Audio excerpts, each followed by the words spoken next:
हरिवंश पुराण। हरिवंश पुराण आचार्य जिनसेन 8वीं सदी की अप्रतिम संस्कृत काव्य कृति है। इसमें 22वें तीर्थंकर नेमिनाथ के त्यागमय जीवन चरित्र के साथ कृष्ण, बलभद्र, कृष्ण के पुत्र प्रद्युम्न और पांडवों और कौरवों की का लोकप्रिय चरित्र बड़ी सुंदरता के साथ अंकित किया गया है। इसके अतिरिक्त इस विशाल ग्रंथ में संपूर्ण हरिवंश का परिचय तथा जैन धर्म और संस्कृत के विभिन्न उपादानों का स्पष्ट एवं विस्तार से विवेचन हुआ है। भारतीय संस्कृति और इतिहास की बहुविध सामग्री इसमें भरी पड़ी है। हरिवंश पुराण मात्र कथा ग्रंथ नहीं है, यह उच्च कोटि का महाकाव्य भी है। 66 सर्गों में विविध छंदों में निबद्ध इस विशाल ग्रंथ में लगभग 8,900 श्लोक हैं। मूल संस्कृत हिंदी अनुवाद, महत्वपूर्ण प्रस्तावना तथा अनेक परिशिष्टों के साथ सुसंपादित यह ग्रंथ पुराण कथा प्रेमियों के लिए जितना उपयोगी है, उससे कहीं अधिक इसकी उपयोगिता भारतीय संस्कृति और इतिहास के अनुसंधित्सव के लिए है। प्रस्तुत है ग्रंथ का यह एक और नया संस्करण। प्रधान संपादकीय साहित्य प्रेरणा के मूलाधार हैं प्रकृति के दृश्य और घटनाएं एवं जीवन के अनुभव। मनुष्य के विभिन्न अनुभवों में सबसे अधिक प्रभावशाली उन पुरुषों के चरित्र सिद्ध हुए हैं जिन्होंने लोक कल्याण का कुछ विशेष कार्य किया है, चाहे वह संकट से मुक्ति संबंधी हो अथवा भौतिक तथा आध्यात्मिक उत्कर्ष के रूप में। यह बात इसी से सिद्ध है कि संसार का 90% साहित्य वीर गाथात्मक है, जिसमें यथार्थ व कल्पित कुछ असाधारण लोकोत्तर मानव चरित्र का चित्रण पाया जाता है। भारतीय साहित्य को ही देखिए, जहाँ से वेदों से लगकर कल की चीनी लड़ाई से लेकर किसी छोटे से समाचार तक की रचनाओं में किसी न किसी प्रकार के पौरुष की प्रधानता पाई जाती है।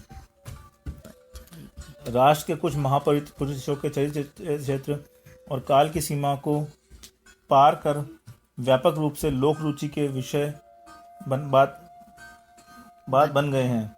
राम और कृष्ण के चरित्र इसी प्रकार के हैं। हिंदू और जैन साहित्य में इसकी प्रधानता है।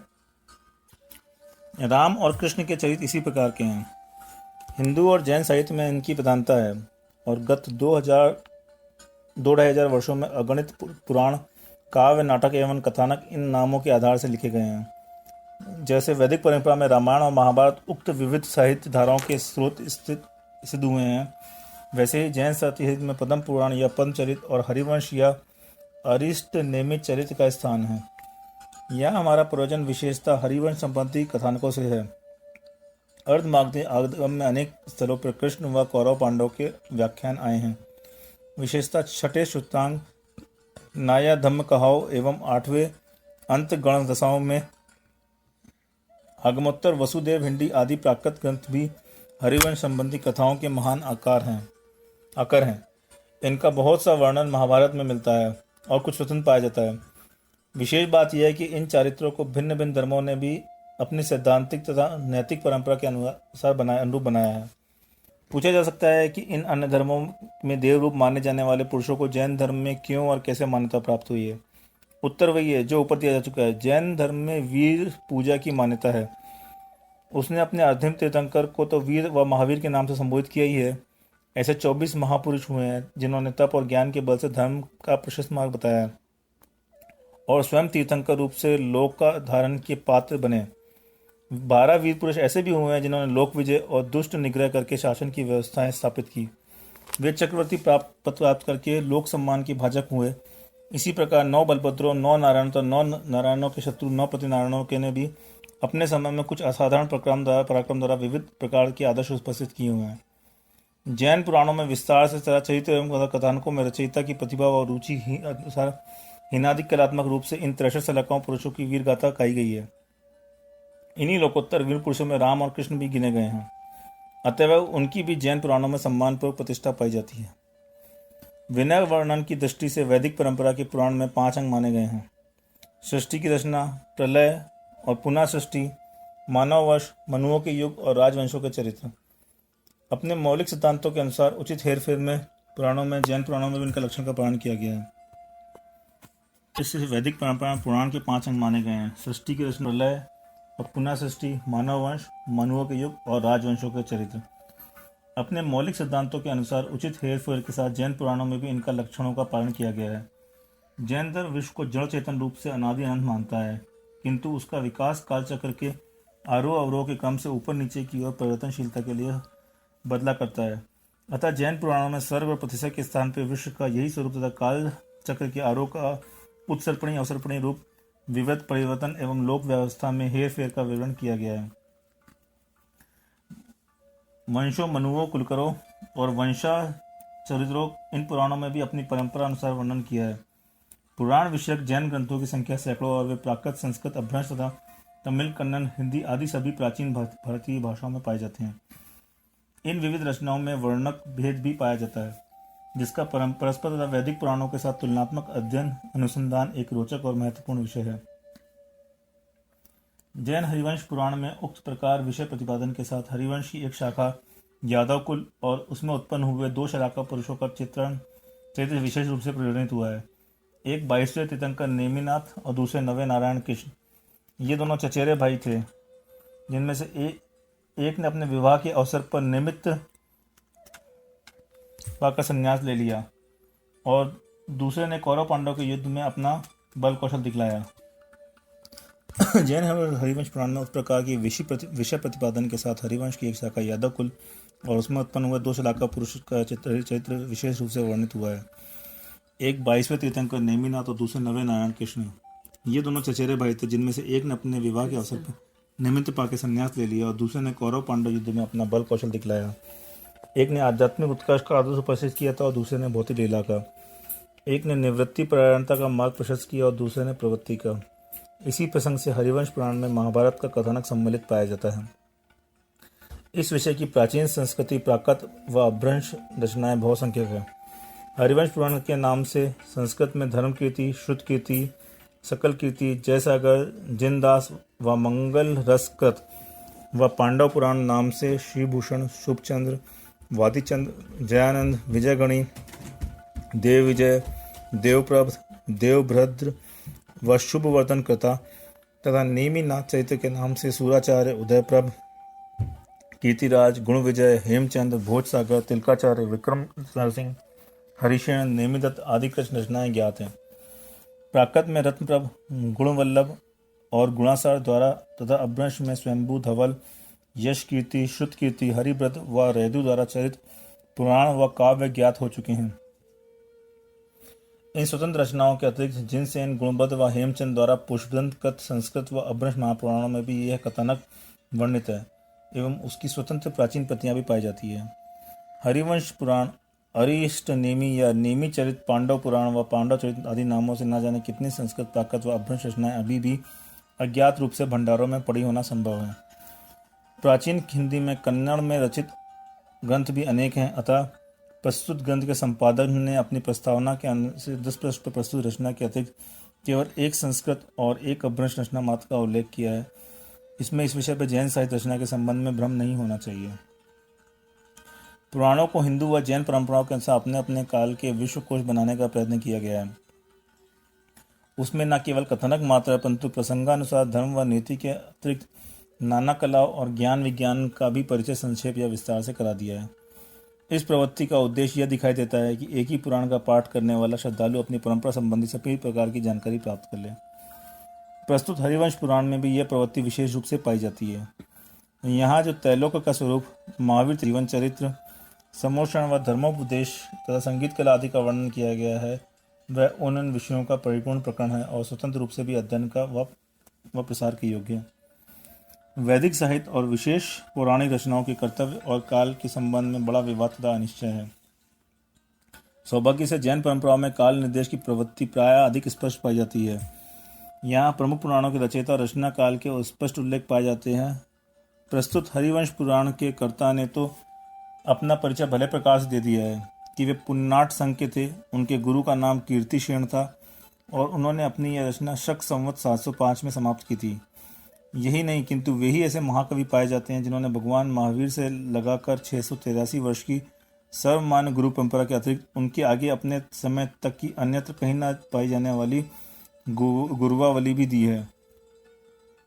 हरिवंश पुराण की इस अद्वितीय ऐतिहासिक चेतना का एक भी महत्वपूर्ण प्रमाण उनकी रचना में उपलब्ध है, जिसने तत्कालिक समय के भारत के इतिहास की जानकारी को प्रभावित किया है। उन्होंने अपने ग्रंथ के समाप्ति काल के साथ साथ यह भी उल्लेख किया था कि उन्होंने कहाँ किन स्थानों में बैठकर यह रचना की थी। उनकी सूचना ग्रंथ के उपान्य में 2 श्लोकों में 66, 52 से 53 में पाई जाती है, जहाँ उन्होंने कहा है उस ग्रंथ का बहुभाग पहले वर्धमानपुर के पार्श्वनाथ मंदिर में बैठकर रचा था और शेष भाग शांतिनाथ के उस शांतिपूर्ण मंदिर में जहाँ दोस्त टीका के लोगों ने एक बृहद पूजा का आयोजन किया था। उस समय उत्तर दिशा में इंद्रायुध, दक्षिण दिशा में कृष्ण के पुत्र श्रीवल्लभ तथा पूर्व और पश्चिम में अवंती नरेश वत्सराज सौरमंडल सौराष्ट्र में वीर जयवराह राज्य करते थे। यह उल्लेख बड़ा महत्वपूर्ण है और सभी इतिहास लेखकों ने इनका उपयोग किया है, किंतु कुछ बातों से उलझन भी उत्पन्न हुई है। एक मत यह है कि यहाँ पूर्व में अवंती राज वत्सराज का और पश्चिम में सौराष्ट्र के नरेश वीर जय वराह का उल्लेख किया गया, किंतु दूसरे मतानुसार यहाँ पूर्व में अवंती राज और पश्चिम में वत्सराज वीर जय वराह का उल्लेख समझना चाहिए। इस बात में भी मतभेद है कि इन राज्य सीमाओं का मध्य बिंदु कहाँ जाने वाला वर्धमानपुर कौन सा है। ग्रंथमाला के हम दोनों प्रधान संपादक भी इस बात पर एक मत नहीं हैं। डॉक्टर उपाध्याय के मत से यह वर्धमानपुर काठियावाड़ का वर्तमान वड़वान है और वही इस पुण्यनाट संघ के हरिशेन ने इसके 148 वर्ष पश्चात शक 853 में बृहत कोश की रचना की थी। परंतु डॉक्टर हीरालाल जैन ने अपने लेख में यह प्रमाणित करने का प्रयत्न किया है कि जिनसेन द्वारा उल्लिखित वर्धमानपुर वर्तमान मध्य भारत के धार जिले का बदनावर होना चाहिए, क्योंकि उस प्राचीन नाम वर्धमानपुर पाया जाता है। यहाँ प्राचीन जैन मंदिरों के भग्नावशेष अभी विद्यमान है। यहाँ से दुतरिया प्राचीन दोस्त टीका नामक ग्राम समीप है तथा वहाँ से उक्त राज्य विभाजन सीमाएं ठीक ठीक इतिहास संगत होती है। इस प्रश्न के साथ पुण्यनाट संघ की शाखा का कर्नाटक से आकर वर्धमानपुर में स्थापित होने और कम से कम जिनसेन और हरिशेन के बीच में कोई 150 वर्ष तक चलने रहने का इतिहास भी गवेषणीय है। केवल संघ गिरनार यात्रा के लिए आने और वर्धमानपुर में रुक जाने से इस बात का महार घटना का पूरा मर्म नहीं खुलता। संभव है जैन धर्म के महान आश्रयदाता राष्ट्रकूट नरेशों के मालवा और गुजरात में प्रभुत्व बढ़ने से इस संघ पीठ की स्थापना का कुछ संबंध हो। शिलालेखों के अनुसार इस प्रदेश को राष्ट्रकूट नरेश दंतिदुर्ग ने सन 750 में लगभग अपने अधीन कर लिया था। ग्रंथ के अंतिम पद में हरिवंश पुराण को ऐसा श्री पर्वत कहा जाता है जिसका कवि ने बोधि के लाभात आश्रय लिया है और आशा व्यक्त की है कि श्री पर्वत समस्त दिशाओं में व्याप्त होकर वह स्थिरता बनकर पृथ्वी पर प्रतिष्ठित रहे। प्रश्न यह है कि यहाँ कवि द्वारा अपनी रचना को उस श्री पर्वत की उपमा देने की सार्थकता क्या है। विचार करने पर यहाँ भी भारतीय संस्कृति की एक धारा का महत्वपूर्ण इतिहास छुपा हुआ दिखाई देता है। बौद्ध साहित्य में श्री पर्वत का अनेक स्थानों पर उल्लेख मिलता है। विशेषता मंजूश्री मूलकल्प का यह उल्लेख देखने योग्य है। श्री पर्वतीय महाशैले दक्षिणा पंथ संघ के श्री धान्य कटके चैत्य जिन धातपुरे भुवि सिद्धंते मंत्र तंता व क्षिप्रम सर्वार्थ कर्मसु। इस श्लोक के अनुसार दक्षिणा पथ में धान्य कटक के समीप श्री पर्वत नामक महाशैल पर्वत पर एक चैत्य है जिसमें जिन बुद्ध की अस्थियां व भस्मा से सुरक्षित है। वहां साधना करने से तंत्र मंत्र शीघ्र सिद्ध होते हैं और सब कामनाएं सफल होती है। बौद्ध साहित्य में नहीं अन्य संस्कृत महाकवियों में भी श्री शैल की इस ख्याति का उल्लेख किया गया है। उदाहरणार्थ महाकवि बाण ने अपनी कादंबरी कथा की एक पात्र वध द्रविड़ धार्मिक को श्री पर्वताश्चर्य वार्ता सहस्त्राभि कहा है तथा हर्ष चरित्र में स्वयं हर्ष को कहा है। सकल प्रणीय मनोरथ सिद्धि श्री पर्वता। भवभूति ने अपने मालती मादक नामक नाटक में एक पात्र बौद्ध भिक्षुणी सौदामिनी के मंदतंत्र सीखने के लिए पद्मावती नगरी से श्री पर्वत को जाने की बात कही है। इस प्रकार के और भी अनेक उल्लेख मिलते हैं जिससे सिद्ध होता है कि 7वीं शती के और उसके आसपास श्री पर्वत मंत्र तंत्रात्मक रिद्धि सिद्धि के लिए देश प्रसिद्ध केंद्र बन गया था। इसी ख्याति के कारण कुछ तिब्बती ग्रंथों में तो यहाँ तक कहा गया है कि भगवान बुद्ध ने अपना धर्मचक्र प्रवर्तन धान्य कंटक श्री पर्वत के निकटवर्ती नगर में ही किया था। राहुल सांस्कृतिक पुरातत्व निबंधावली खुदाई से प्राप्त हुए पुरातत्व सामग्री के आधार से उक्त श्री पर्वत का आधुनिक आंध्र प्रदेश के गुंटूर जिले में स्थित नागार्जुनी कोंडा से अभिन्न सिद्ध किया गया है।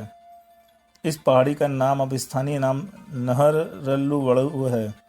पूर्व इतिहास के ऐसे प्रकाश में अब संदेह नहीं करता कि हरिवंश पुराण के कर्ता को भी श्री पर्वत की उक्त विख्यात प्राति विख्यात थी, और उसी की तुलना में उन्होंने अपना यह पुराण रूपी नया श्री पर्वत खड़ा किया है। जिस प्रकार उस महायान बौद्ध धर्म की चैत्यवदी शाखा व वज्रयान संप्रदाय में मनोरथों की सिद्धि श्री पर्वत की उपासना से मानी जाती है, उसी प्रकार जिनसेन ने अपनी इस रचना के विषय में कहा है, जो कोई इस हरिवंश को भक्ति से पढ़ेंगे और उन्हें अल्प यत्न से ही अपनी आकांक्षित कामनाओं की सिद्धि पूर्ण होगी तथा धर्म और मोक्ष का लाभ मिलेगा। ग्रंथकर्ता स्वयं जिनेन्द्र के नाम मात्र को ही ग्रहों आदि की पीड़ा को दूर करने का उपाय मानते हैं और सिंह वाहिनी अम्बा देवी की उपासना से सब विघ्न शांति होने में विश्वास रखते हैं। भारतीय संस्कृति में जैन धर्म की देन बड़ी विशाल और गंभीर है तथा इस संस्कृति की अन्य समानांतर धारणाओं से ग्रहण किए हुए तत्वों की मात्रा भी कम नहीं है। बड़ी आवश्यकता है कि खोज शोध पूर्वक इन बिखरी हुई कड़ियों को जोड़ा जाए। इस कार्य के लिए पहले तो सुचारू रूप से साहित्य प्रकाशन की ही बड़ी आवश्यकता है, क्योंकि अभी तक भी विपुल जैन साहित्य अप्रकाशित व अज्ञात पड़ा हुआ है। यह बात जैन शास्त्रानुग भंडारों और विशेषतः जयपुर के भंडारों की प्रकाशित सूचियों के अवलोकन मात्र से ही सिद्ध हो जाती है। इस प्राचीन साहित्य के प्रकाशन के साथ साथ ही हिंदी व अन्य प्रचलित भाषाओं में उसके शुद्ध अनुवाद की आवश्यकता है। हर्ष की बात यह है कि यह कार्य कुछ ग्रंथमालाओं द्वारा योजनाबद्ध रूप से हो रहा है, जिनके मूर्ति देवी ग्रंथमाला का विशेष स्थान है। इस प्रकार प्रकाशित साहित्य की और विशेषता जैन पुराणों की ऐतिहासिक व सांस्कृतिक दृष्टियों से आंतरिक व तुलनात्मक गवेषणा की नित्यांत आवश्यकता है। प्रस्तुत ग्रंथ को साहित्याचार्य पंडित बंदन लाल जी ने 5-6 प्रतियों के आधार से संशोधित कर उसको अपने अनुवाद से अलंकृत किया है। उन्होंने अपनी प्रस्तावना में ग्रंथ संबंधी अनेक महत्वपूर्ण बातों का उल्लेख और संकेत किया है। उन्होंने कुछ बातें ऐसी भी कही हैं जिन पर और अधिक विचार और प्रमाणीकरण की आवश्यकता थी। उदाहरण उन्होंने कुछ कुलवलय माला में विमलकथ हरिवंश पुराण चरित्र के उल्लेख का कथन किया था, किंतु उन्होंने उसके उस अंश को उस पाठ को सर्वथा भुला दिया कि जिसमें कुवय माला के संपादक डॉक्टर मदन अपने संस्करण में स्वीकार किया है। उसमें हरिवंश के स्थान पर हरिवंश का पाठ होने से कुछ अन्य भी अर्थ निकाला जा सकता है। उन्होंने रवि शेर आचार्यकृत पद्म पुराण का प्रस्तुत रचना में तथा महापुराण में इस रचना का अनुकरण किए जाने का उल्लेख किया, किंतु इन महत्वपूर्ण मतों का जिनकी सावधानी और गंभीरता से प्रमाणीकरण वांछनीय था वह यहाँ नहीं पाया जाता है। कुछ अन्य बातों का संशोधन उपयुक्त विवेचन द्वारा करने का प्रयत्न किया गया है। इस ग्रंथ सहित पंडित पन्नालाल जी ने जैन धर्म के 3 प्राचीन पुराणों महापुराण, पद्म पुराण और हरिवंश पुराण का संस्करण और अनुवाद कर जैन साहित्य की जो सेवा की है उसके लिए हम उनके बहुत अनुग्रहित हैं। ये तीनों ही संस्करण इसके पूर्व संस्करणों से अधिक शुद्ध और उपयोगी रूप से प्रस्तुत किए गए हैं, जिसके साधारण पाठकों के अतिरिक्त इस विषय पर शोध कार्य करने वालों के बहुत उपयोगी सिद्ध होंगे, ऐसी आशा है। हीरालाल जैन। प्रस्तावना नंबर 1। संपादन परिचय। हरिवंश पुराण का संपादन निम्नलिखित 6 प्रतियों के आधार पर हुआ है। का प्रति। यह प्रति पंडित परमानंद जी शास्त्री के सौजन्य से श्री दिगंबर जैन सरस्वती भंडार धर्मपुरा दिल्ली से प्राप्त हुई है। इसकी पत्र संख्या 282 है। प्रति पत्र पर 13 से 14 पंक्ति और प्रति पंक्ति में 42 से 45 अक्षर हैं। प्रति प्राचीन है। जर्जन होने से कितने ही पत्र अलग होकर नए पत्र लिखाए गए हैं। अंतिम पत्र भी जर्जन होने से बदला गया है, इसलिए लिपि संवत का पता नहीं चल सकता। स्याही लाल काली है। अक्षर सुवाच्य है। जहाँ तहाँ टिप्पणी भी दी गई है। प्रायः पाठ शुद्ध है। पत्रों का साइज 11x5 इंच है। इसका सांकेतिक नाम का है। खा प्रति। यह भी प्रति पंडित परमानंद शास्त्री के सौजन्य से पंचायती मंदिर दिल्ली से प्राप्त हुई है। संवत 1871 में लिखी गई है। दशा अच्छी है, परंतु कागज जर्जर होने लगा है। लाल क्याली सही से। पत्र संख्या 330 है। प्रति पृष्ठ में 12 से 13 पंक्तियां हैं। प्रति पंक्ति में 35 से 38 अक्षर है। पत्रों की साइज 12 बाय 12.5 x 6 इंच है। इसका सांकेतिक नाम खा है। गा प्रति। यह प्रति पंडित चैन सुख दास नायातीत और डॉक्टर कस्तूर चंद जी कासलीवाल जयपुर के सौजन से प्राप्त हुई है। इसमें 12 बाय 5 के साइज के 313 पत्र हैं। प्रति पंक्ति में 12 पंक्तियां हैं और प्रति पंक्ति में 45 से 50 अक्षर हैं। प्राचीन है, परंतु बीच बीच में कई जगह जीर्ण शीर्ण हो जाने से नए पत्र लिखाकर शामिल किए गए हैं। कहीं कहीं टिप्पण भी लिखे दिए गए हैं। पाठ शुद्ध है। दशा अच्छी है। लेखक संवत 1830 है। इसका सांकेतिक नाम गा है। घा प्रति। यह प्रति भंडारकर रिसर्च इंस्टीट्यूट पूना से उपलब्ध हुई है। इसमें 12 बाय 5 इंच के साथ 376 पत्र, प्रति पंक्ति में 12 पंक्ति और प्रति पंक्ति में 36 से 40 अक्षर हैं। काली लाल साइज लिखी गई है। सौवाच्य लिपि है। दशा अच्छी है। लेखन काल अज्ञात है। फिर भी कागज की दशा से अति प्राचीन मालूम होती है। इसका सांकेतिक नाम घा है। डापति, यह प्रति पंडित चैनसु दास जी न्यायाधीश और डॉक्टर कंसूर दास कासिल से जयपुर से प्राप्त हुई। इसमें 11x5 इंच की साइज के 420 पत्र हैं। प्रति पत्र में 11 से 12 पंक्तियां और प्रति पंक्ति में 40 से 42 अक्षर है। अक्षर सुवाच हैं। कागज पतला है। लेखन काल 1640 विक्रम संवत है। दशा अच्छी है। स्याही के दोष से कुछ पत्र परस्पर चिपक गए हैं। बीच बीच में कुछ टिप्पणी भी है। पाठ शुद्ध है। अंत में लेख है। संवत 1640 वर्ष चैत्र मासे शुक्ल पक्षे षष्ठ्यातो बुधाव से रोहिणी नामक नक्षत्र श्री मूल संगे। इसका सांकेतिक नाम डा है। माँ प्रति, यह प्रति माणक चंद ग्रंथमाला बंबई से पंडित दरबारी लाल जी न्यायाधीश सांप्रतिक नाम सत्य भक्ति के द्वारा संपादित होकर 2 भागों में मूल मात्र प्रकाशित हुई है। जहाँ कहीं खटकने लायक अशुद्धियाँ रह गई है उसका सांकेतिक नाम माँ है। उक्त 6 मूल प्रतियों के पाठ से जहाँ कहीं शुद्ध का पाठ का निर्णय नहीं हो सकता वहाँ श्री ऐलक पन्नालाल सरस्वती भवन बंबई तथा प्राच्य विद्या संशोधन मंदिर मैसूर की प्रति से भी पाठ मिलाकर शुद्ध पाठ स्थापित किए गए हैं। इस कार्य में हमें पंडित कुंदन लाल जी शास्त्री तथा पंडित केसरी श्री भुजबल शास्त्री मोड़बद्री से सहयोग प्राप्त हुआ है, पर्याप्त सहयोग प्राप्त हुआ है। हरिवंश पुराण, अब तक मेरी दृष्टि में 3 हरिवंश पुराण आए हैं, जिसमें 2 संस्कृत की और 1 अभ्रंश भाषा का है। अभ्रंश हरिवंश के रचयिता महाकवि रईदू हैं। इसकी प्रति मैंने कुरुवाई सागर के जैन मंदिर से देखी थी। संस्कृत के 2 हरिवंशों में एक हरिवंश ब्रह्मचारी जिनदास का बनाया हुआ है। इसकी प्रति भंडारकर रिसर्च इंस्टीट्यूट पुणे में विद्यमान है। रचना सरल और संक्षिप्त है। जिनसेन के हरिवंश में जो यत्र तत्र प्रसंगोपात अन्य वर्णन आए हैं उन्हें छोड़कर मात्र कथा भाग इसमें संग्रहित किया गया है। दूसरा हरिवंश आचार्य जिनसेन का है, जिसका संस्कृत पाठकों के हाथ में है।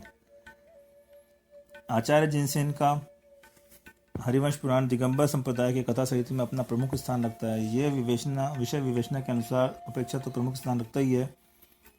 प्राचीनता की अपेक्षा भी संस्कृत कथानकों में तीसरा ग्रंथ ठहरता है। पंडित रवि शेणाचार्य का पद्म पुराण, दूसरा जटा सिंधनंदी का वराग चरित्र और तीसरा यह जिनसेन का हरिवंश है। यदि जिनसेन अपने हरिवंश में महासेन की सुलोचना तथा अन्य कुछ अन्य ग्रंथों का उल्लेख किया, परंतु अभी तक अनुपलब्ध होने के कारण उसके विषय में कुछ नहीं कहा जा सकता। हरिवंश के कर्ता जिनसेन ने अपने ग्रंथ के प्रारंभ में पार्श्वाद्भुदय के कर्ता जिनसेन स्वामी का स्मरण किया है, इसलिए यह महापुराण हरिवंश से पूर्ववर्ती होना चाहिए।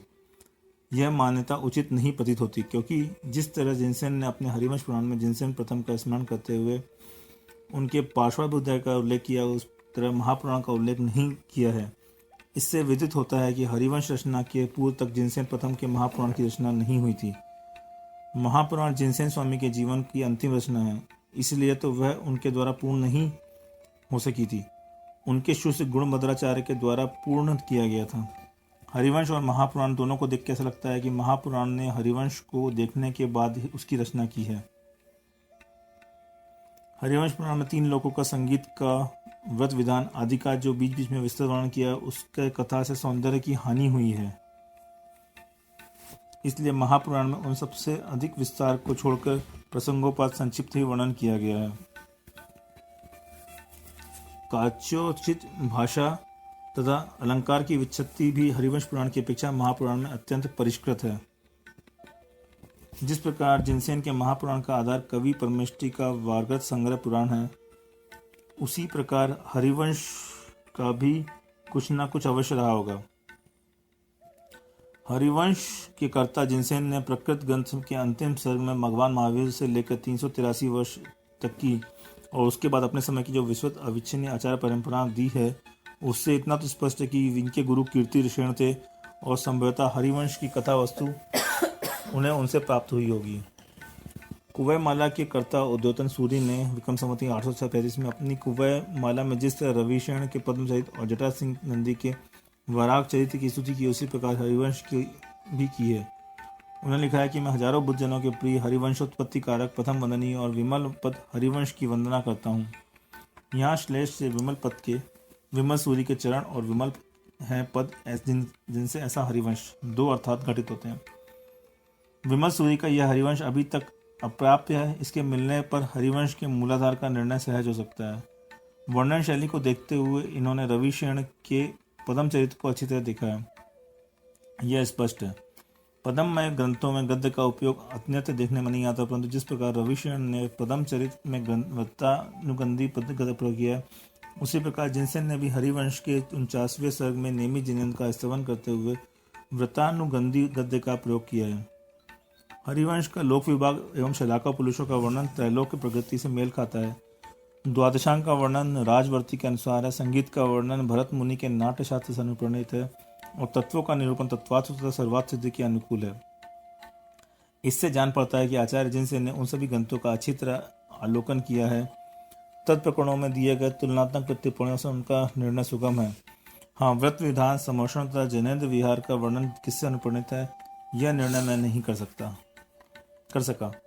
हरिवंश पुराण के रचयिता आचार्य जिनसेन। हरिवंश पुराण के रचयिता आचार्य जिनसेन पुन्नाट संकेते वे महापुराण आदि के कर्ता जिनसेन से भिन्न हैं। इनके गुरु का नाम कीर्तिसेन था और दादा गुरु का नाम जिनसेन था। महापुराण के कर्ता जिनसेन के गुरु वीरसेन और दादा गुरु आर्य नंदी थे। पुन्नाट कर्नाटक का प्राचीन नाम है, इसलिए इस देश के मुनि संघ का नाम पुन्नाट संघ था। जिनसेन का जन्म स्थान, माता पिता तथा प्रारंभिक जीवन का भी कुछ उल्लेख उपलब्ध नहीं है। ग्रह विरत पुरुष के लिए इन सब के उल्लेख की आवश्यकता भी नहीं है। आचार्य जिनसेन बहुत शुद्ध विद्वान थे, यह हरिवंश के स्वाध्याय से स्पष्ट हो जाता है। हरिवंश पुराण तो है ही, साथ में इसमें जैन वाङ्मय के विविध विषयों का अच्छा निरूपण किया गया, इसलिए यह जैन साहित्य का अनुपम ग्रंथ है। ग्रंथकर्ता की गुरु परंपरा। हरिवंश पुराण के 46वें संग में भगवान महावीर से लेकर लोहाचार्य तक की आचार्य परंपरा दी है, जो श्रुतावतार आदि ग्रंथों में मिलती है। परंतु उसके बाद अर्थात वीर निर्माण सर्वत 363 वर्ष के अनंतर जिनसेन ने अपने गुरु कीर्तिनंद की जो अविच्छिन्न परंपरा दी है, वह अन्यत्र उपलब्ध नहीं है। इस दृष्टि से इस ग्रंथ का महत्व और भी बढ़ जाता है। वह परंपरा इस प्रकार है: विनयधर, श्रुतिगुप्त, ऋषिगुप्त, शिवगुप्त, मंदराय, मित्रवीर, बलदेव, बलमित्र, सिंहबल, वीरवित, पदमसेन, व्याघ्रहस्ती, नागहस्ती, जितदंड, नंदीसेन, दीपसेन, धरसेन, धर्मसेन, सिंहसेन, नंदीसेन, ईश्वरसेन, नंदीसेन, अभयसेन, सिंहसेन, सिद्धसेन, अभयसेन, भीमसेन, जिनसेन, शांतिसेन, जयसेन, अमितसेन, कीर्तिसेन और जिनसेन हरिवंश के कर्ता। इन अमित सेन को पुन्नागढ़ अग्रणी तथा शत वर्ष जीवी बतलाया है। वीर निर्माण से लेकर से लोहाचार्य तक 383 वर्ष में 28 आचार्य बतलाए गए हैं। लोहाचार्य का अस्तित्व विक्रम संवत 213 तक अभिमत और विक्रम संवत 840 तक जिनसेन का अस्तित्व सिद्ध है। इस तरह से 367 ग्रंथों के अंतराल 31 आचार्यों का होना सुसंगत है। हरिवंश की रचना। हरिवंश की रचना का प्रारंभ वर्धमानपुर में हुआ और समाप्ति दोस्त टीका को यह शांतिनाथ जिनालय में हुई। यह वर्धमानपुर सौराष्ट्र का प्रसिद्ध शरण वर्णवान जान पड़ता है, क्योंकि हरिवंश पुराण में उस समय की जो भौगोलिक स्थिति बताई गई है, उस पर विचार करने से उक्त कल्पना को बल प्राप्त होता है। हरिवंश पुराण की 66वें संघ के 52वें और 13वें श्लोक में कहा है: शक संवत 705 में जब कि उत्तर दिशा की इंद्रायुध दक्षिण दिशा की कृष्ण का पुत्र श्री वल्लभ पुत्र की अवंती राज वत्सराज और पश्चिम की सौरों की अधिमंडल सौराष्ट्र की वीर जयवरा रक्षा करता था, तब अनेक कल्याणकों से अथवा सुवर्ण से बढ़ने वाली विपुल लक्ष्मी के संपन्न वर्धमानपुर के पास जिनालय में, जो कि नंदराज वसति के नाम से प्रसिद्ध था, यह ग्रंथ पहले प्रारंभ किया था और पीछे चलकर दोस्त टीका की प्रजा के द्वारा उत्पादित प्रकृष्ट पूजा से युक्त वहां के शांति जिनेन्द्र के शांतिपूर्ण ग्रह में रचा गया। वहाँ से गिरिनगर को जाते हुए मार्ग में दोतंडी नाम का स्थान है और वही दोस्त टीका है। प्राचीन गुर्जर काव्य संग्रह गायकवाड़ सीरीज में अमृतकृत चर्चरिका प्रकाशित हुई है। उसमें से एक यात्री की गिरनार यात्रा का वर्णन है। वह यात्री सर्वप्रथम वड़वाह पहुंचता है, वहां से क्रम से रंदुलई, सहजीगपुर, गंगेलपुर और लक्ष्मीधरू को पहुंचता है। फिर विषय दोत्ताणी पहुंचकर बहुत सी नदी और पहाड़ों को पार करता हुआ करी वंदियाल पहुंचता है। कर वंदियाल और अनंतपुरा में डेरा डालता हुआ भालड़ के विश्राम करता है, वहां से ऊंचा गिरनार पर्वत दिखने लगता है। यह विषम दोत्तणी ही दोस्त टीका है। वर्धमानपुर बड़वाह को जिस प्रकार जिनसेनाचार्य ने अनेक कल्याणकों के कारण विपुल ऋषि से संपन्न लिखा है, उसी प्रकार हरिशयन कथा कोश के कर्ता हरिशयन ने भी उसे कार्त स्वरापूर्ण जदाधिवास लिखा है। कार्त सर्व कल्याण दोनों ही स्वर्ग के वाचक है। इससे सिद्ध होता है कि वह नगर अत्यंत समृद्ध था और उसकी संबंधी से लेकर हरिशयन तक 148 वर्षों के लंबे अंतराल तक अक्षुण्ण बनी रही। हर्षण ने अपने कथा कोश की रचना भी इसी वर्धमान पूर्व बड़वाह में शक संवत 853 में पूर्ण की थी। यद्यपि जिनसेन पुन्नाट संकेत है और पुन्नाट नाम कर्नाटक का है, तथापि बिहार प्रिय होने से उसका सौराष्ट्र की ओर आगमन युक्ति सिद्ध है। सिद्ध क्षेत्र गिरनार पर्वत की वंदना के अभिप्राय से पुन्नाट संघ के मुनियों ने इस ओर विहार किया और यह आश्चर्य की बात नहीं है। जिनसेन ने अपनी गुरु परंपरा में अमित सेन को पुन्नाट ग्रंथ के अग्रणी और शत वर्ष जीवी लिखा। इससे जान पड़ता है कि यह संघ अमित सेन के नेतृत्व में ही पुन्नाट कर्नाटक को छोड़कर उत्तर भारत किया होगा और पुण्य भूमि श्री गिरनार क्षेत्र की वंदना के निमित्त सौराष्ट्र काठियावाड़ में गया होगा। वर्तमान की चारों दिशाओं में जिन राजाओं ने वर्णन जिनसेन ने किया उन पर भी विचार कर लेना आवश्यक है। इंद्रायुध। स्वयं स्वर्गीय ओझा जी ने लिखा है कि इंद्रायुध और चक्रायुध किस वंश के थे यह ज्ञात नहीं हुआ है, परंतु संभव है वे राठौड़ हों। स्वयं स्वर्गीय चिंतामणि विनायक वैद्य के अनुसार इंद्रायुध भंडी कुल का था और उक्त वंश को वर्म वंश भी कहते हैं। इनके पुत्र चक्रायुध को परास्त कर प्रतिहार वंशी राजा वत्सराज के पुत्र नागभट्ट द्वितीय ने, जिसका राज्यकाल विंसेंट स्मिथ के अनुसार विक्रम संवत 857 से 882 है, कन्नौज का साम्राज्य उससे छीना था। वड़वा के उत्तर में मारवाड़ का प्रदेश पड़ता है। इसका अर्थ यह हुआ कि कन्नौज से लेकर मारवाड़ तक इंद्रायुध का राज फैला हुआ था। श्री वल्लभ। यह दक्षिण के राष्ट्रकूट वंश के राजा कृष्ण के प्रथम पुत्र थे। उनका प्रसिद्ध नाम गोविंद द्वितीय था। काव्य में मिले हुए श्री ताम्रपट में इसे गोविंद न लिख के वल्लभ ही लिखा गया है। अतः इस विषय में संदेह नहीं है कि गोविंद द्वितीय ही था और वर्धमानपुर की दक्षिण दिशा में उसी का राज्य था। काबी भी वड़वा के दक्षिण में है। शक संवत 692 का उसका एक ताम्रपट भी मिलता है। अवंती भूभृत वत्सराज। यह प्रतिहार वंश का राजा था और नागावलोक या नागभट्ट द्वितीय का पिता था, जिसने चक्रायुध को परास्त किया था। वत्सराज ने गौड़ और बंगाल के राजाओं को जीता था और उससे 2 श्वेत छत्र छीन लिए थे।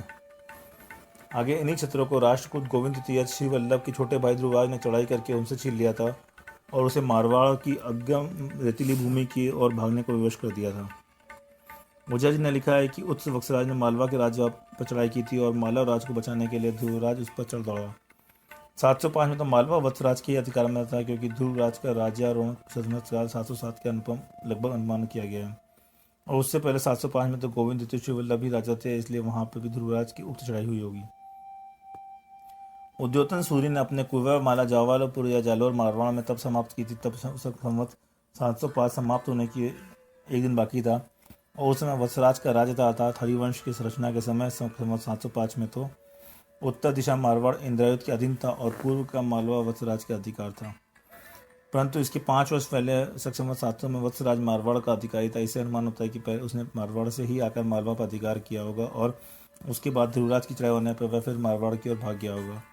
शक संवत 705 में वह अवंती या मालवा का शासक होगा। अवंती बड़वाड़ की पूर्व दिशा में है, परंतु यह पता नहीं लगता कि उस समय अवंती का राजा कौन था जिसकी सहायता से राष्ट्रकुल ध्रुवराज दौड़ा था। ध्रुवराज के लगभग गद्दी रूप पर आरूढ़ हुआ था। इन बातों से हरिवंश की रचना के समय उत्तर में इंद्रायुध, दक्षिण में श्री वल्लभ और पूर्व में वत्सराज का राज्य होना ठीक मालूम होता है। वीर जयवराह। यह पश्चिम में सौरों के अधिमंडल राजा था। सौरों के अधिमंडल का अर्थ हम सौराष्ट्र को ही समझते हैं, जो काठियावाड़ के दक्षिण में है। सौर लोगों का राज सौर राष्ट्र या सौर राष्ट्र से बढ़वा था, उसके पश्चिम की ओर प्रदेशी ग्रंथकर्ता को अभीष्ट है। यह राजा किस वंश का था इसका पता नहीं चलता। हमारा अनुमान है कि चालुक्य वंश का कोई राजा होगा। उसके नाम से वर्वा का प्रयोग उस तरह होगा जिस तरह की कीर्ति वर्मा द्वितीय के साथ महावराह का। राष्ट्रकूट से पहले चालुक्य सार्वभौम राजा थे और काठियावाड़ पर भी उनका अधिकार था। उनसे यह सार्वभौमपन्ना 675 के लगभग राष्ट्रकूटों ने ही छीना था। इसलिए बहुत संभव है हरिवंश की रचना के समय सौराष्ट्र पर चालुक्य वंश की ही किसी शाखा का अधिकार हो और उसी को जयवराह लिखा हो। संभवतः पूरा नाम जैसे हो और वराह विशेषण। प्रतिहार राजा महिपाल के समय एक दान पात्र हंडाला गांव काठियावाड़ में शक संवत 886 का मालूम होता है कि उस समय बड़वा में धरणी वराह का अधिकार था, जो चावड़ा वंश का था और प्रतिहारों का कर राजा था। इससे यह संभावना भी है कि उत्तर धरणी वराह का कोई और 4 से 6 पीढ़ी पहले कोई पूर्वज उक्त जयवराह रहा होगा। हरिवंश का रचना काल। जिनसेनाचार्य ने अंतिम सर्ग में 52वें श्लोक में हरिवंश की रचना काल शक संवत 705 लिखा है, जो विक्रम संवत 840 होता है। जिनसेन ने अपने ग्रंथ की रचना का समय माह संवत में लिखा है। हरिवेश ने कथा कोश रचना काल लिखते समय शक संवत के समय विक्रम संवत का भी उल्लेख किया है। उत्तर भारत, गुजरात और मालवा आदि में विक्रम संवत का और दक्षिण में शक संवत का चलन रहा है। जिनसेन को दक्षिण से आए हुए 1-2 पीढ़ियां ही बीती थी, इसलिए उन्होंने अपने ग्रंथ में शक संवत का ही उल्लेख किया, परंतु हरिशेण को काठियावाड़ में कई पीढ़ियां बीत गई थी, इसलिए उन्होंने वहां की पद्धति के अनुसार साथ में विक्रम संवत को भी देना उचित समझा। कृतज्ञता के नाते जिनसेन ने अपने पूर्ववर्ती समंतबद्ध सिद्धसेन, देवनंदी, वज्रसूरी, महासेन, रविरेण, जटासिंध नंदी, शांत, शांतिसेन, विशेषवादी, कुमारसेन गुरु, वीरसेन गुरु, जिनसेन स्वामी और वर्धमान पुराण के कर्ता का नाम स्मरण करते हुए उनकी प्रशंसा की। अतः इनके संबंध में संक्षिप्त जानकारी इस प्रकार है। समंतबद्ध क्षत्रिय राजपूत थे। इनका जन्म नाम शांति वर्मा था, किंतु बाद में आप समंतबद्ध इस श्रुति मधुर नाम से लोक में प्रसिद्ध हुए। इनके गुरु का नाम क्या था या इनकी गुरु परंपरा थी, यह ज्ञात नहीं हो सका है। बांधव, वाग्मी और कवि होने के साथ स्तुतिकार होने का श्रेय आपको प्राप्त है। आप दर्शन शास्त्र के तलदृष्टा और विलक्षण प्रतिभा संपन्न थे। एक परिचय पद में तो आपने दैवज्ञ, वैद्य, मंत्रिक और तांत्रिक होने के साथ आज्ञा सिद्ध सरस्वत भी बतलाया है। आपकी सिंह गर्जना से सभी वाद्य जन कांपते थे। आपने अनेक देशों में विहार किया और वादियों को पराजित कर उन्हें सन्मार्ग का प्रदर्शन किया है। आपकी उपलब्ध कृतियाँ बहुत ही महत्वपूर्ण, संक्षिप्त, गूढ़ तथा गंभीर अर्थ की उद्भाविका है। उनके नाम इस प्रकार हैं: वैत स्वयं भूस्त्रोत, युक्तानुशासन, आप्त मीमांसा, रत्नकर्ण श्रावकाचार, स्तुति विद्या। हरिवंश पुराण का जिनसेन ने इनकी जीव सिद्धि व युक्तानुशासन इन 2 ग्रंथों का उल्लेख किया है। इसका समय विक्रम संवत 2 से 3 शताब्दी माना जाता है। सिद्धसेन, इन नाम से अनेक विद्वान हो गए हैं, पर यह सिद्धसेन वही ज्ञात होते हैं जो समंती प्रकरण नाम प्राकृत ग्रंथ के करता है। वे न्यायशास्त्र के विशेष विद्वान थे। इनका समय विक्रम की 6 से 7 शताब्दी होना चाहिए। कतिपय प्राचीन द्वादश तीर्थशाओं के कर्ता भी दिगंबर सिद्धसेन हुए हैं। ये सिद्धसेन न्यायावतार के कर्ता श्वेतांबरी विद्वान सिद्धसेन दिव्याकर से भिन्न है। देवनंदी, यह पूज्य पाद का दूसरा नाम है। कलकुला में के शिलालेख नंबर 40-64 के उल्लेखानुसार इनके देवनंदी, जिनेन्द्र बुद्धि और पूज्यपाद ये 3 नाम प्रसिद्ध हैं। यह आचार्य अपने समय के बहुश्रुत विद्वान थे। इनकी प्रतिभा सर्वतोमुखी थी। दर्शन शास्त्र के अनुसार से इनका उल्लेख विक्रम संवत 526 में दक्षिण मथुरा या मधुरा में पूज्यपाद के सिद्ध वज्रनंदी ने द्राविड़ संघ की रचना की थी। आप 526 विक्रम संवत से पूर्ववर्ती विद्वान सिद्ध होते हैं। आचार्य जिनसेन ने इनका स्मरण व्याकरण के रूप में किया है। अब तक आपके जैनेन्द्र व्याकरण, सर्वार्थ सिद्धि, समाधि तंत्र, इष्टोपदेश, देशभक्ति ये 5 ग्रंथ उपलब्ध हो सके हैं। वज्रसूरी, ये देवनंदी या पूज्यपाद के सिद्ध द्राविड़ संघ के स्थापक वज्रनंदी जान पड़ते हैं। जिनसेन ने इनके विचारों को प्रवक्ताओं या गंधर्व देवों के समान प्रमाणभूत बतलाया है और उनके किसी ऐसे ग्रंथ की ओर संकेत किया है जिसमें बंध और मोक्ष को ऐसे हेतुओं का विवेचन किया गया है। दर्शनसार के अनुसार आप 6ठी शताब्दी के विद्वान ठहरते हैं। महासेन, इन्हें जिनसेन का सुलोचनाकर्ता का कहा जाता है। इनका विशिष्ट परिचय अज्ञात है। रविशेण, आप पद्म पुराण के कर्ता रविशेण हैं। पद्म पुराण की श्रुति, सुखद और हृदयकारी रचना कर आपने राम कथा को अपने ढंग से विद्वत समाज के समक्ष उपस्थित किया है। आप विक्रम की 8वीं शती के मध्यवर्ती विद्वान थे। आपने पद्म पुराण की रचना विक्रम संवत 737 में पूर्ण की थी। जटासिंह नंदी, जिनसेन ने इनका नामोल्लेख न करके इनको वराग चरित्र का उल्लेख किया है। यह बड़े भारी तपस्वी थे। इनका समाधि मरण कोप्पण में हुआ था। कोप्पण के समीप पल्लव की गुंडू नामक पहाड़ी पर इनकी चित्रचरण अंकित है और नीचे 2 लाइन का पुरानी कन्नड़ लिखी है जिसे चाणक्य नाम के व्यक्ति ने तैयार किया था। चप्पय नाम के व्यक्ति ने तैयार किया था। इनकी एकमात्र कृति वराग चरित्र डॉक्टर A.N. उपाध्याय द्वारा संपादित होकर मानक चरित्र ग्रंथमाला बंबई से प्रकाशित हो चुकी है। राजा वरांग 22वें तीर्थंकर निवेदनाथ के समय में हुआ था। उपाध्याय जी ने जटानंद सिंह का समय 7वीं शती निश्चित किया है। शांत, इनका पूरा नाम शांतिशण जान पड़ता है। इनकी उत्प्रेक्षा अलंकार से युक्त वक्रोक्तियों की प्रशंसा की गई है। इसमें कोई काव्य ग्रंथ इनका कोई काव्य ग्रंथ होगा। जिनसेन ने इनकी गुरु परंपरा का वर्णन करते हुए जैसेन के पूर्व एक शांतिशण आचार्य का नामोल्लेख किया है। यह बहुत कुछ संबंध है कि यह शांत वही शांतिशण हो। विशेषवादी, जिनसेन ने इनके किसी एक ग्रंथ की ओर संकेत किया है जो गद्य पद में है और जिनकी उक्तियों में बहुत विशेषता है। वादीराज ने अपने पार्श्वचरित्र में भी इनका स्मरण किया है। कुमारसेन गुरु, चंद्रोदय ग्रंथ के रचयिता प्रभाचंद्र के आप गुरु थे। आपका निर्मल सुयश समुद्रांत विचरण करता था। इनका समय निश्चित नहीं है। चामुंडराय पुराण के पद्य नंबर 15 में इनका स्मरण किया गया है।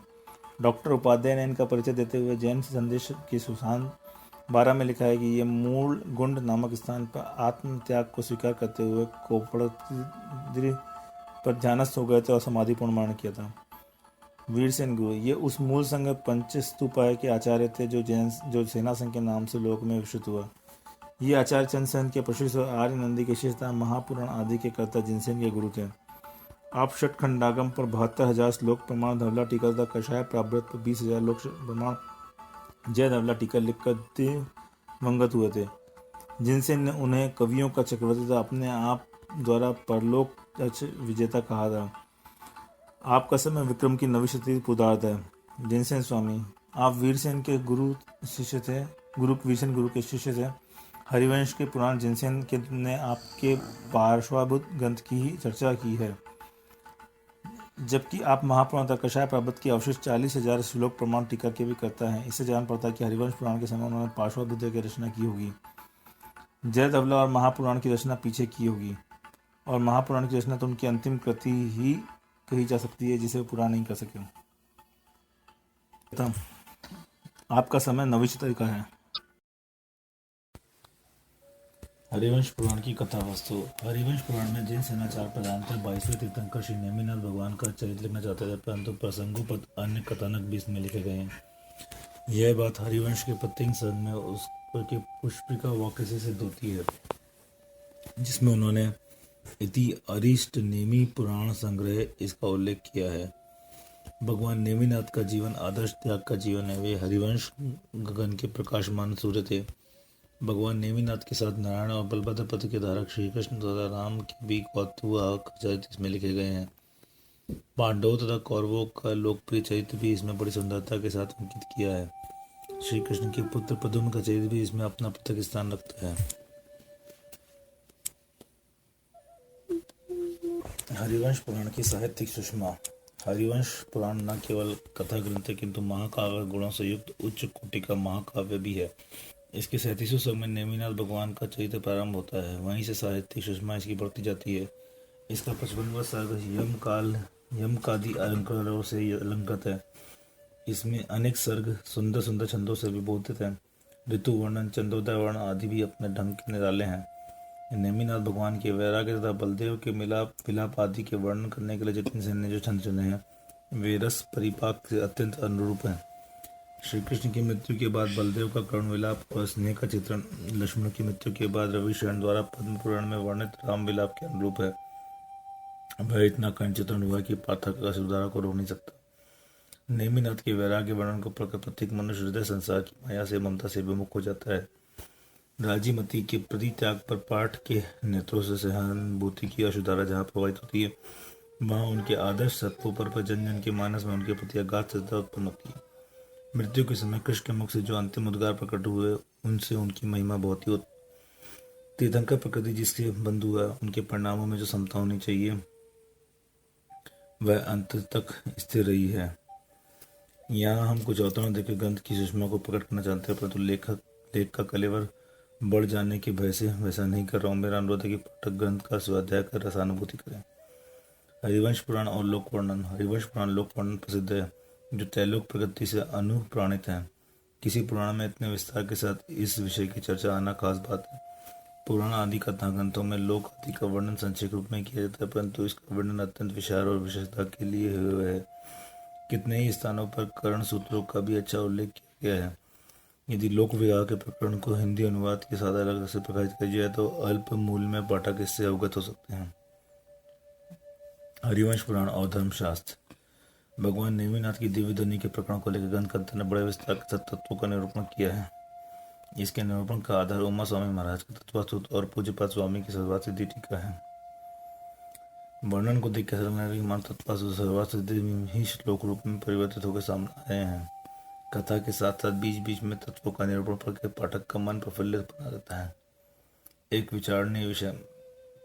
दिरंगा परंपरा में नरक को नरकगामी माना गया है, परंतु हरिवंश पुराण के कर्ता ने उसे चरम शरीरी बताया है।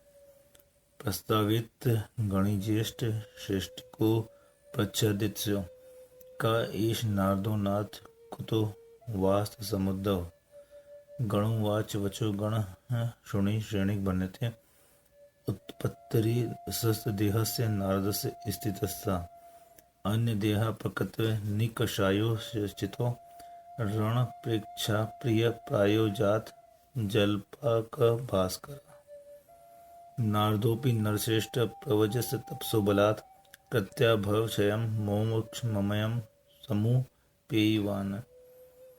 उन श्लोकों में 13वें और 14वें श्लोक में नारद को अत्यंत देह लिखा है, जिस पर कितनी ही पतियों में चरण शरीर से यह टिप्पण भी दिया हुआ है, और 65वें श्लोक में तो स्पष्ट अक्षय मोक्ष को प्राप्त करने की बात लिखी है। यह नारद की मुक्ति का प्रण विचार नहीं है। इसी प्रकार 65वें संख्यान में कहा है कि बलदेव जब ब्रह्मलोक में देव हो चुके देवदी ज्ञान से कृष्ण का जीव का पता लगा के उसे संबोधन करने के लिए बालू का प्रभा पृथ्वी में गए।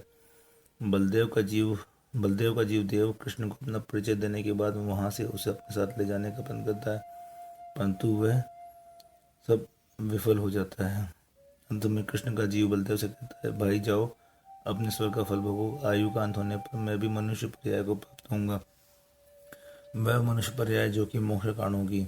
उस समय हम दोनों तप कर जिन शासन की सेवा से कर्मचय के द्वारा मोक्ष प्राप्त करेंगे, परंतु तुम इतना करना कि भारतवर्ष में हम दोनों पुत्र आदि से संयुक्त तथा महाविभव से सहित दिखाए जाएं। लोग हमें देखकर आश्चर्य से चकित हो जाएं तथा घर घर में शंख चक्र और गदा हाथ में लिए वो मेरी प्रतिमा बनाई जाए, और मेरी कीर्ति बुद्धि के लिए हमारे मंदिरों से भरत क्षेत्र को व्याप्त कर दिया जाए। बलदेव के जीव ने कृष्ण के विचार स्वीकार करके कहा कि सम्यक दर्शन में सदा रखो, तथा भरत क्षेत्र में आकर कृष्ण के अनुसार विक्रिया से उनका प्रभाव दिखाया, तदनुसार उनकी प्रतिमा और मंदिर बनवा कर भरत क्षेत्र को व्याप्त किया। इस प्रकरण में विचारणी बात यही है कि जिससे तीर्थंकर प्रकृति का बंध है वह सम्यक दृष्टि तो रहेगा ही। यह ठीक है कि बालू का प्रभाव उत्पन्न होते समय उसका सम्यक छूट गया हो, परंतु अपर्याप्त अवस्था के बाद से फिर से उन्हें सम्यक दर्शन हो गया, यह निश्चित है। सम्यक दृष्टि जीव ने लोक में अपने प्रतिष्ठा बढ़ाने के लिए मिथ्या मूर्ति के निर्माण की प्रेरणा दी, और सम्यक दृष्टि बलराम के जीव देव ने वैसे ही किया। इस प्रकरण की संगति कुछ समझ में नहीं आती।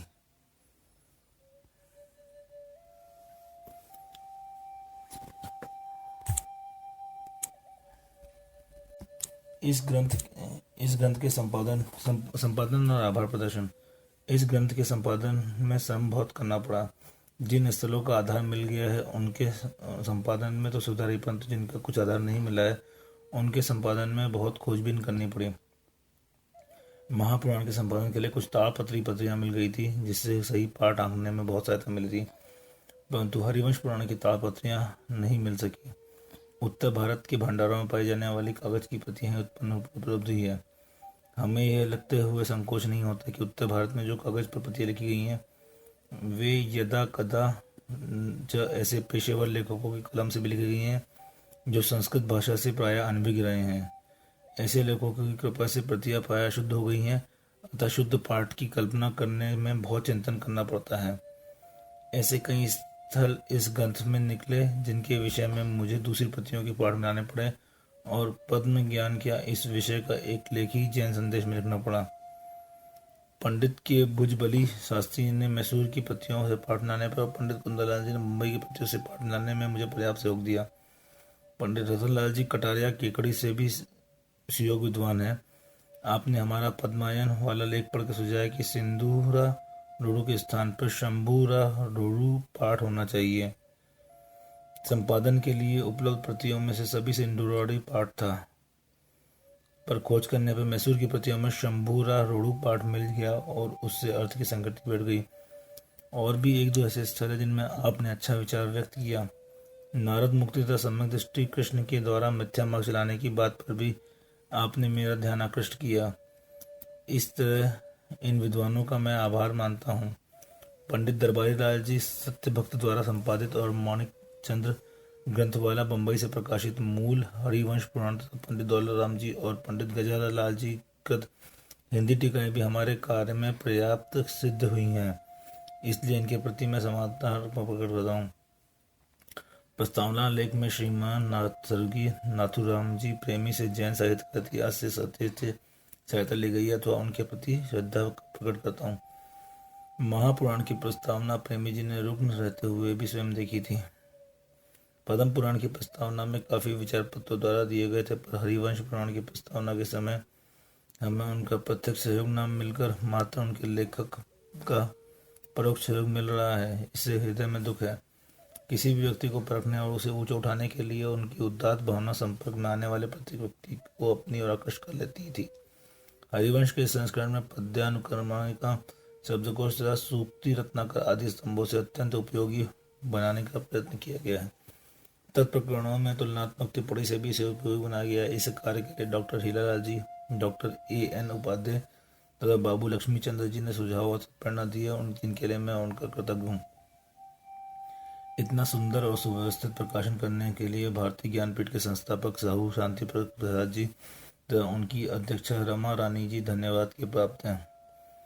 महापुराण, पद्म पुराण और हरिवंश पुराण को सुसंपादित करने की मेरी चिर साधना शाहू जी की उदारता से ही पूर्ण हो सकी है। इसके लिए मैं उनके प्रति अपनी श्रद्धा किन शब्दों में प्रकट करूं। यहाँ यह कहना अप्रासंगिक न होगा कि आज का वातावरण आहार दर्शन के प्रचार के लिए अत्यंत उपयुक्त है। शंकराचार्य के समय से लेकर अभी तक पिछले 25-50 वर्ष पूर्व तक का समय इतना संघर्षपूर्ण समय था कि लोग एक दूसरे के दर्शन या धर्म की बात को सुनना ही पाप समझते थे। पर सौभाग्य से अब वह संघर्ष में वातावरण समाप्त प्राय और धीरे धीरे बिल्कुल ही समाप्त होने के सम्मुख। आज का मानव एक दूसरे के दर्शन धर्म की बात सुनने और समझने के लिए तैयार है। आज आहार दर्शन के हीरे जवाहरात कुंद कुंद संबंध के अनूठे अनूठे विश्व ग्रंथ विश्व के सामने रखे जाए तो विश्व का प्रत्येक मानव का अंतरात्मा उनके अलौकिक प्रकाश से जगमगा उठे। आवश्यकता है कि कुंद कुंद स्वामी की अध्यात्म धारा विश्व के रंगमंच पर प्रवाहित की जाए, जिसे आज का संताप संतप्त मानव के अवगाहन में सच्ची शांति का अनुभव कर सके। आज की सरकार जिन पंचशीलों की स्थापना कर विश्व में शांति स्थापना करना चाहती है, उन पंचशीलों के सिद्धांत समाजवाद और निरतिवाद के आदर्श सिद्धांत आहार दर्शनों में, उनके पुराण काव्य और कथा ग्रंथों में कूट कूट कर भरे हुए हैं। यदि आहार दर्शन का अनुयायी समाज अपने दर्शन की गणना दर्शन के प्रकाशनार्थ पंचवशी योजना बना ले तो और पूरी शक्ति के साथ जुट जाए तो उसके इतिहास की एक गणनीय कार्य हो जाएगा। जैन मंदिरों के अंदर लाखों करोड़ों की संपत्ति अनावश्यक पड़ी हुई है। यदि जिनेंद्र की वाणी के प्रचार में उसी का उपयोग कर लिया जाए तो यह महान पुण्य का कार्य होगा। मंदिरों में सोने चांदी के बर्तनों में संग्रह और संगमरमर आदि लगवाने के जिन वाणी के प्रचार में जो द्रव्य खर्चा होता है वह लाख गुना अच्छा है, धर्म की सच्ची प्रभावना करने वाला है। अंत में ग्रंथ की अगाधना और अपनी अल्पज्ञता और व्यवस्था के कारण हुई त्रुटियों के लिए क्षमा याचना करता हूँ। प्रस्तावना समाप्त करता हूँ। विनम्र पन्ना लाल जैन।